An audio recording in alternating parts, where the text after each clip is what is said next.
Kao što sam se pomolio za sve ljude u Ujedinjenim nacijama, za sve ljude koji se bave religijom, želeo bih, kao što sam se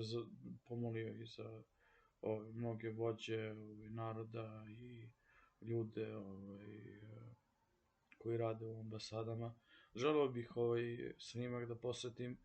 svim ljudima čije su glave na novcu, i kao i za sav novac na svetu,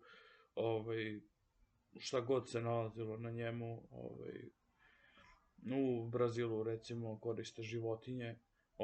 tako da želeo bih ovaj snimak da posvetim svim ljudima, i životinjama i svemu ostalom